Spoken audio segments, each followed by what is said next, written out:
पुलवामा की तरह जो लिमिटेड सा एक 2-4 जहाज भेजने वाला शायद ना करें। उनका प्लान यही है कि उन्होंने इससे बड़ा अटैक करना है। इस वक्त की बड़ी खबर आपको बता दें, सीसीएस की बैठक की तस्वीरें हम आपको इस वक्त दिखा रहे हैं। ये मीटिंग की तस्वीर आपको दिखा रहे हैं पहलगाम आतंकी हमले को लेकर। भारत के प्रधानमंत्री नरेंद्र मोदी ने भारतीय सेना को खुली छूट देते हुए कहा है कि पाकिस्तान के जिन लोगों ने भारत के इन मासूम लोगों की हत्या की है। बात बताई कि रात को एक मीटिंग होनी है 6 बजे, वो कैबिनेट कमेटी ऑन सिक्योरिटी की, हिंदुस्तान की।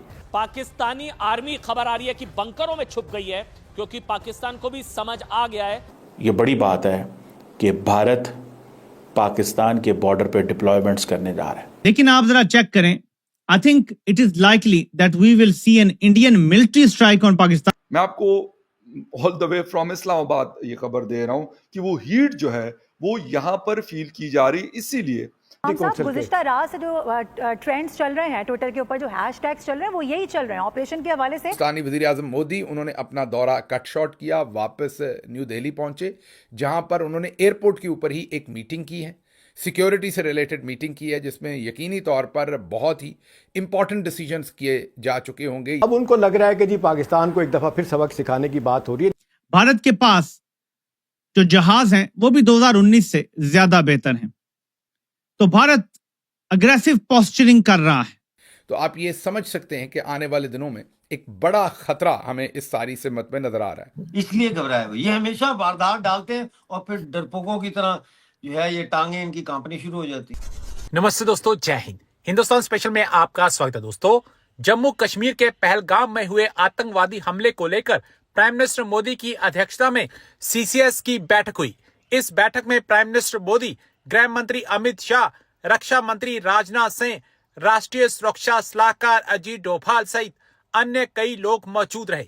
इस बैठक में पहलगाम हमले के बाद की स्थिति को लेकर बड़ा फैसला लिया गया। भारतीय सेना को खुली छूट दे दी गई है कि वह इस हमले के पीछे जो भी हो, जहां से भी हो, उनको कड़ी से कड़ी सजा दे, उनको उनके अंतिम अंजाम तक पहुंचा दिया जाए। पाकिस्तान में घुसकर आतंकवादी ठिकानों पर हमला करने की बात की गई है। आपको यहां बता दें कि सीसीएस शीर्ष जिम्मेदारों की वो समिति है जिसमें देश की सुरक्षा से संबंधित बड़े फैसले लिए जाते हैं। इस बैठक से पहले गृह मंत्री अमित शाह पहलगाम का दौरा कर चुके हैं।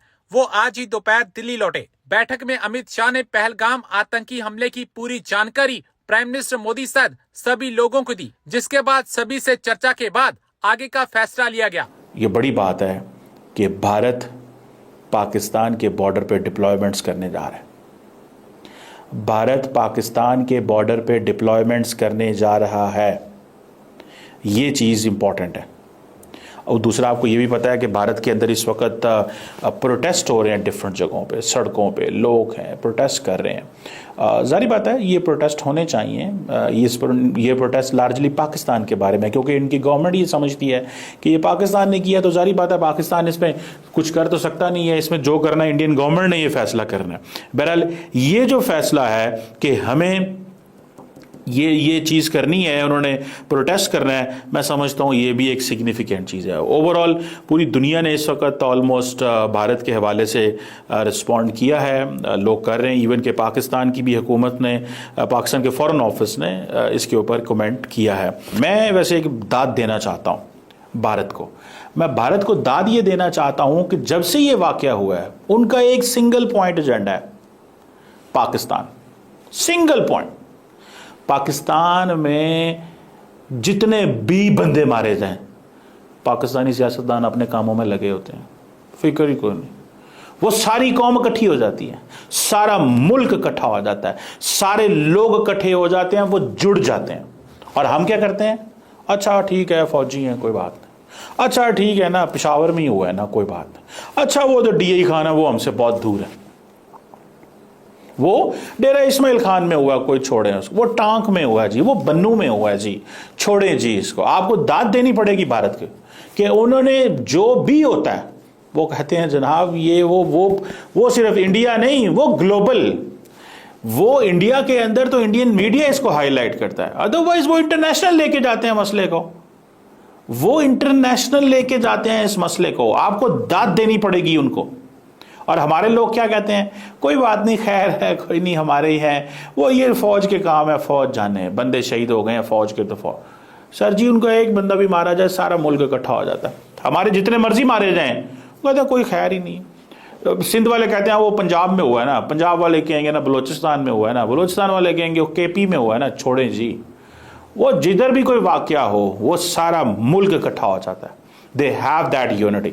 अभी बातें कर रहे हैं वो डिप्लॉयमेंट्स की, किस चीज़ की बातें कर रहे हैं? डिप्लॉयमेंट की। वो क्या कहते हैं? वो कहते हैं पाकिस्तान के पास पैसे ही कोई नहीं है, पाकिस्तान की इकोनॉमी बड़ी कमज़ोर है, पाकिस्तान को एग्जॉस्ट कर दो, पाकिस्तान को इकोनॉमिकली एग्जॉस्ट कर दो, पाकिस्तान को एग्जॉस्ट करो रिसोर्सेज इसके पैसे लगवाओ।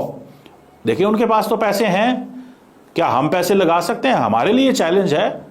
माजी में ऐसे होता था कि जब इत्तेहादी फौजें security forces, international security forces Afghanistan में हुआ करती थी तो उस वक्त एक सिचुएशन डिफरेंट होती थी, वहां से पैसा आता था। अब पाकिस्तान कहता जनाब अलकायदा के पास और टीटीपी के पास अमेरिकन वेपन्स हैं, हमें हमारे पास वो वेपन होने चाहिए। हमारे पास अमेरिका हमें जारी बात है वो वेपन क्यों देगा? तो हमें अपनी जेब से पैसा निकालना पड़ेगा जब एलओसी के ऊपर मामलात खराब होंगे। अगर भारत पाकिस्तान के ऊपर डिप्लॉय करता है, जाती तौर पे मुझे ये लगता है हो भी सकती है डिप्लॉयमेंट, हो भी सकती है। हाँ ये भी हो सकता है कि ये डिप्लॉयमेंट वापस चाइना से जो है वो कश्मीर के ऊपर लेके आई जाए, क्योंकि चाइना के साथ भारत के ताल्लुकात ठीक हो गए हैं। तो मुझे थोड़ा सा लगा कि एक तरह की कोई घबराहट दिखाई दे रही थी, मतलब अगर अभी तो गवर्नमेंट ने कुछ कहा भी नहीं है भारत की, तो हम किस लिए सफाइयां देते चले जा रहे हैं?